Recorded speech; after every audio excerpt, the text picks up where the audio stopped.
आ गए तुम दोनों? चलो आओ बैठ जाओ। जशोदा जी बता तो दो, सवेरे सवेरे क्यों बुलाया है हम सबको? रुको, इतनी शीघ्रता क्या है? पहले इन बालकों को कुछ खिलाने तो दो। अभी खेलने निकलेंगे ना, पूरी दोपहरी दिखाई ना देंगे।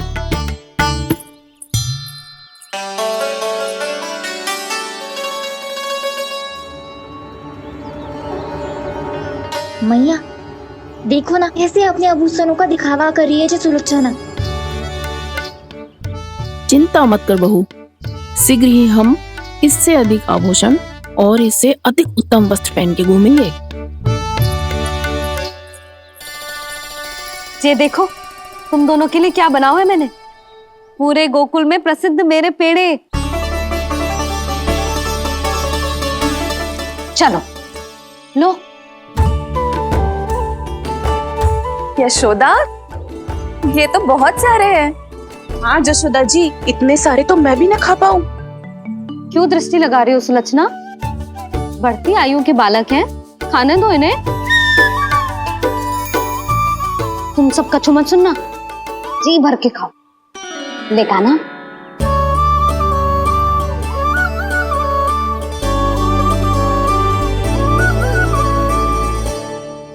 हे नारायण, मैंने अपने कान्हा को जो सिखाओ है, बस वे उसे स्मरण रखें और उसका पालन करें। ले और ले ले ले।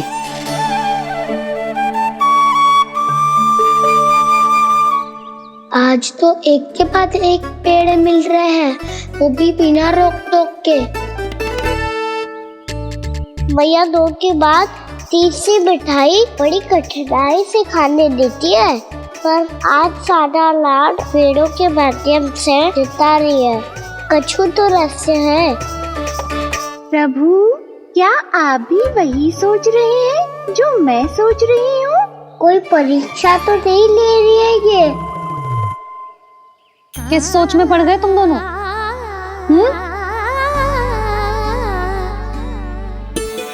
खाओ ना। जब तक पेट और मन दोनों ना भर जाए तब तक खाओ।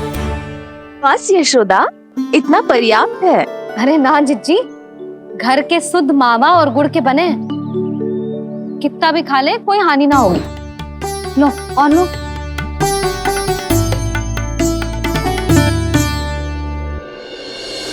प्रभु, परीक्षा ही है ये तो खाए जा रहा है। कहीं मेरी दी हुई सीख फूल तो ना खाओ, सारा खेल बिगड़ जाएगा। सदैव स्मरण रखियो लल्ला, लोभ बहुत भयानक होता है, बहुत भयंकर। जो एक बार हमारे मन में प्रवेश करके हमें भीतर से ही जकड़ लेता है, इसके कारण हम अधिक से अधिक और अधिक से अधिक पाने की इच्छा करने लगते हैं। क्या हुआ कान्हा, रुक क्यों गए?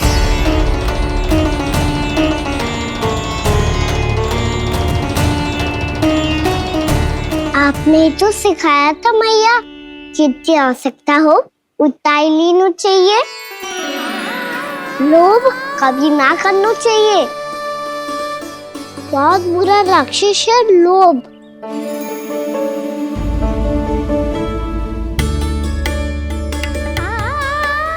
थोड़ा और खाने में कोई बुराई ना है कान्हा, ले ले। ना मैया, लो मैं अधिक खाऊंगा तो फिर पेट पकड़ के बैठना पड़ेगा।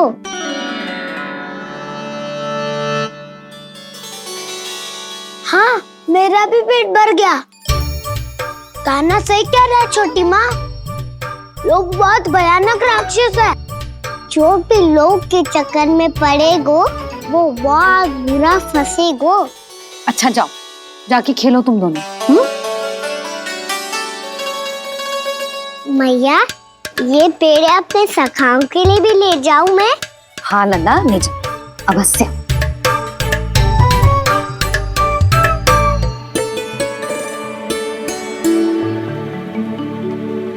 देखो, जो बात इन नन्हे से बालकों को भी समझ में आ रही है, वो तुम सबकी समझ क्यों ना आ रही?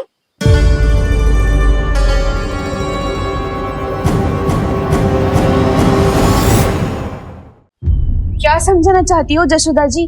तनिक खुल के बोलो। जब बसंता खाने के बाद भी हलवा खाने का हट करतो है तो उसे मना क्यों करती है?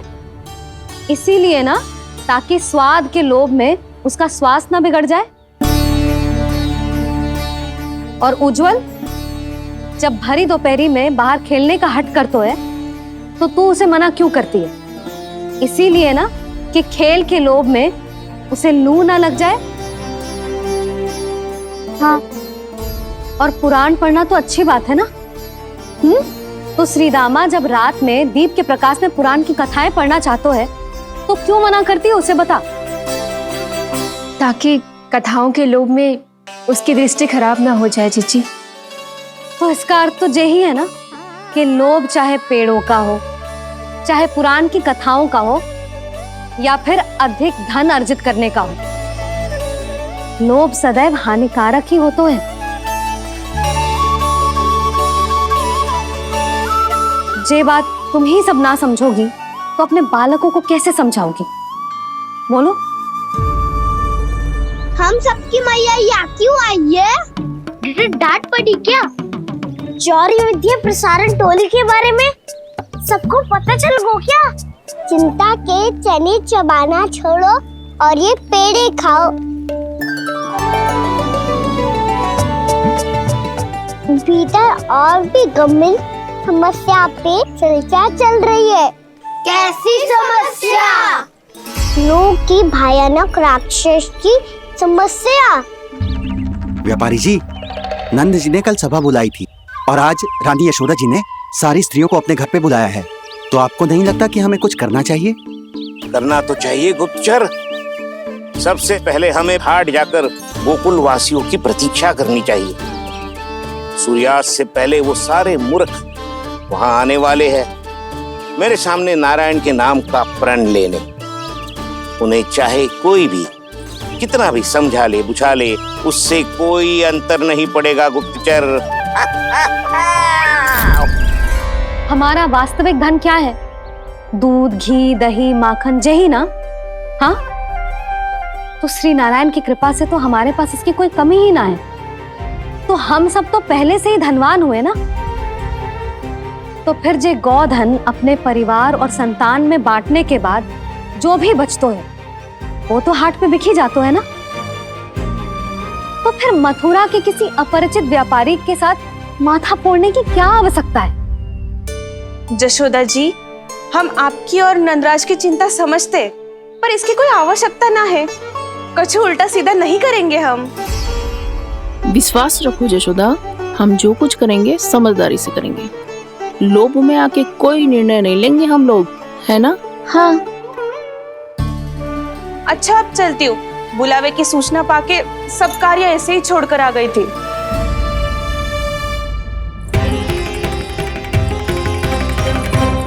अब किसको घेर लियो? लोभ के भयानक राक्षस ने। ये तो तभी पता चलेगा जब वो सब बाहर आएंगी। तब तो सबको बहुत ध्यान से देखना पड़ेगा।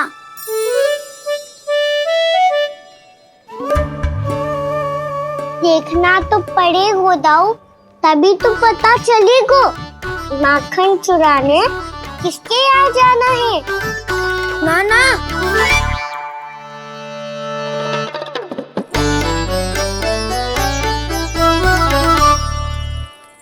लोग का राक्षस तो उनके पास दिख ना रहा है।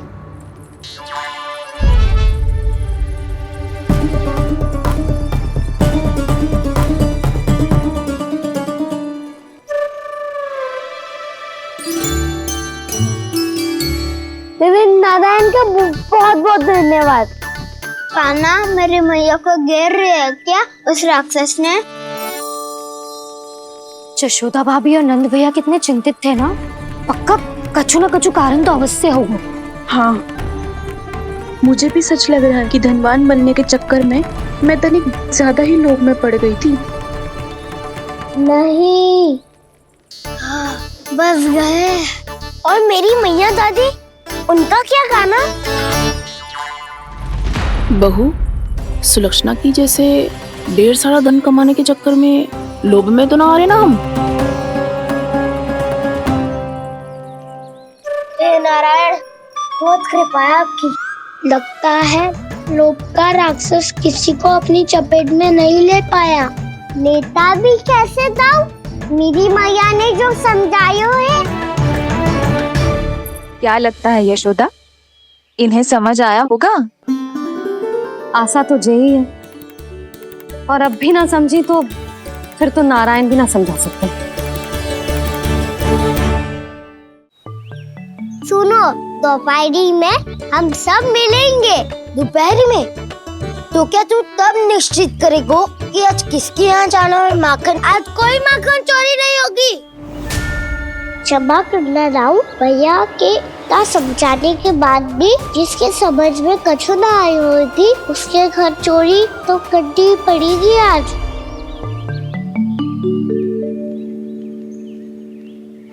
व्यापारी जी, सारी स्त्रियां एक साथ यहीं आ रही हैं। मेरे चक्रव्यूह में फंसने की इतनी शीघ्रता कि संध्या तक भी नहीं रुक पाई।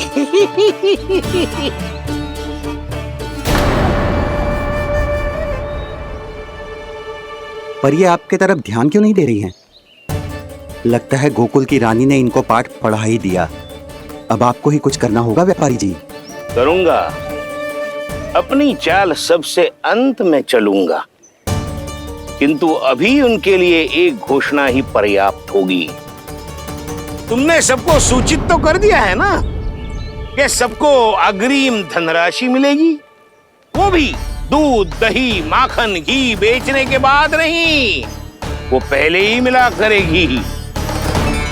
वो भी केवल एक दिन की नहीं, पूरे सप्ताह की। मैं बिल्कुल सही कह रही थी। जशोदा जी और नंदराज व्यर्थ ही चिंता कर रहे थे।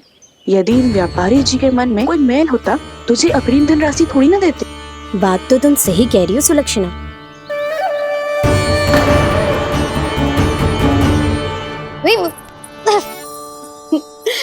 कितनी शरारत करते हो तू? काजल लगाने दे मुझे। भैया पहले मुकुट लगाओ ना।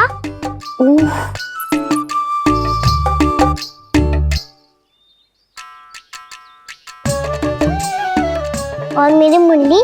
हाँ हाँ रुक जा, ये ले, बस होगा प्रसन्न। भैया मैं ना चाहता मैं इसे फिर से भूल जाऊं, नहीं तो कड़ी धूप में इसे लेने वापस लौटना पड़ता है।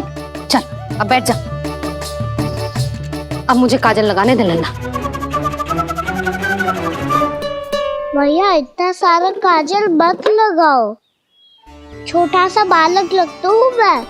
आहा, नखरे तो देखो, इतना सज धज के तो तेरे बाबा भी ना जाते बाहर, दृष्टि लग जाएगी लल्ला।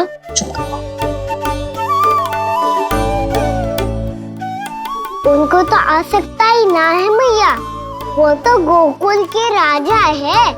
वैसे भी मुझे भी कम मत समझो, मैं भी राजा हूँ अपनी टोली का। कौन सी टोली? अपनी। ये क्या कर रहे हैं प्रभु? बता, कौन सी टोली? बालकों की टोली मैया, मारी खीर वाली टोली का।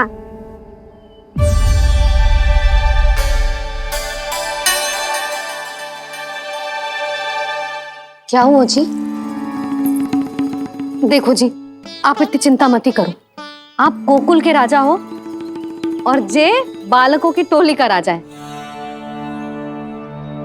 तो मैं भी जसोदा हूँ, मैं कोई कम थोड़े ना हूँ, मैं भी गोकुल की स्त्रियों की रानी हूँ। मैंने सबको समझाओ है, सब समझ गई हैं। उपनंद भैया से बात करके आ रहा हूँ अभी। पता चलो है कि उस व्यापारी ने अग्रिम राशि का लोभ दिया है सबको। मुझे ना लगता तुम्हारे समझाने का कोई लाभ हो। अभी तो ये सब समझ के गई, बोल के भी गई कि अब उस व्यापारी के फेर में ना फंसेंगी। इतनी शीघ्र पलट गई, इन सब में अपनी बुद्धि ना है क्या? जब कोई विकार मन में बस जाता है ना यशोदा, तो सूझबूझ सब समाप्त हो जाती। तो मुझे ही कच्चू करना पड़ेगा। मैया मैं जाऊं? हाँ तू जा।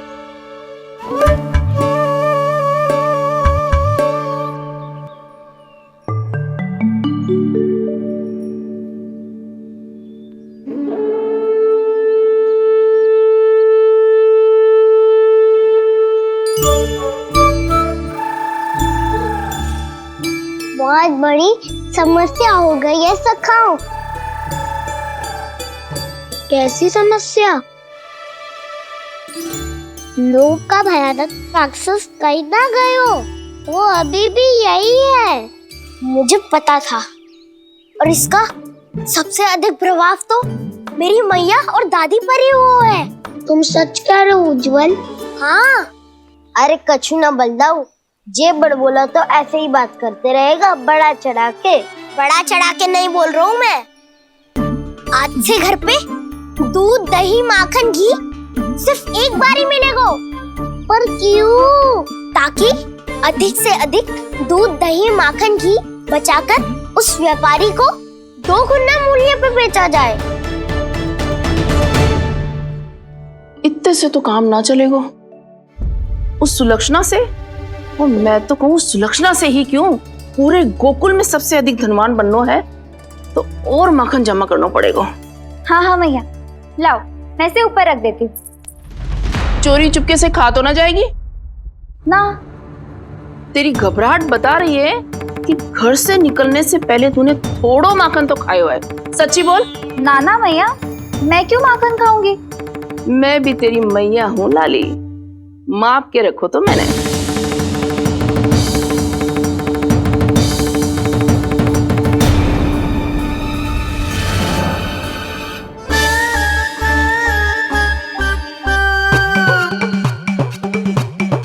हाय रे, तूने तो सच्ची में माखन खायो है। तनिक भी लज्जा ना आई तुझे? असत्य बोलने से पाप लगता है मैया, और जितनी बार आप माखन नाप रही है उतनी बार डंडी पे लगा माखन आप स्वयं चाट रही है, और दोष मुझ पे दे रही है। वो तो बस मैं इसलिए चाट रही थी कहीं व्यर्थ ना जाए। और तेरी जीभ है कि तीखी मिर्ची। एक तो मैया से बहस करती है और चोरी चुपके स्वयं खा के मैया पे दोष भी धरती है। हे नारायण, कैसी बहू दी है मुझे। जा दूर हो जा मेरे कक्ष से, और माखन के तो आसपास भी दिखने की आवश्यकता ना है। इस चटोरी को तो कोई भरोसा ना है। माखन को तो सुरक्षित स्थान पर रखना पड़ेगा।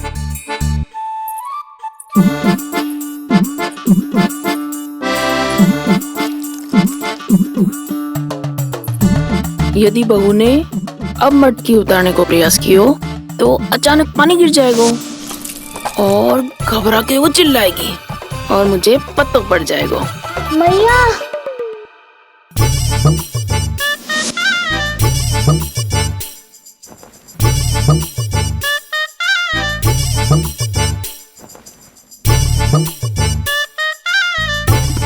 ये माखन तो मैं किसी को छूने भी ना दूंगी, तभी तो बनूंगी धनवान, बहुत धनवान। मैया माखन बेचने कहीं अकेली ना निकल जाए। जे तो पता भी ना चलने देगी कि कितना धन मिलो है। इन्हें अकेली धनवान ना बनने दूंगी मैं भी बनूंगी धनवान, बहुत धनवान। पहले तो जब चाहे तब भरपूर माखन खा सकता था, पर अब दोनों तो ऐसे संभाल के रखती हैं कि जैसे माखन की मटकी ना स्वप्न का कलश हो। मेरे यहाँ भी ऐसा ही हो रहा है। नारायण का बहुत बहुत धन्यवाद। नंदजी और जशोदा जी की बातों में आने से पहले ही सत्य का पता चल गया।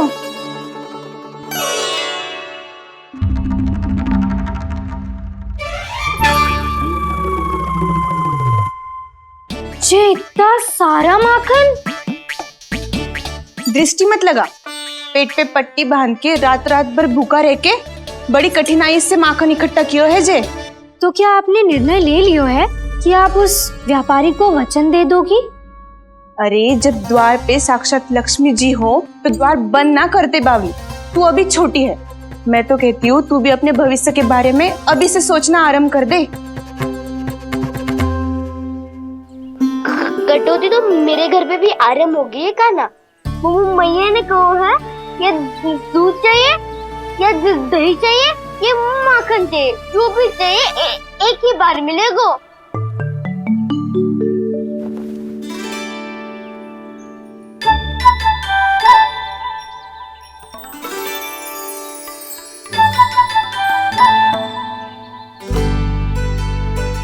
तब हमारी टोली को ही कुछ करना पड़ेगा। तुम सबको तुम्हारा अधिकार मिले, ये हमारा कर्तव्य है।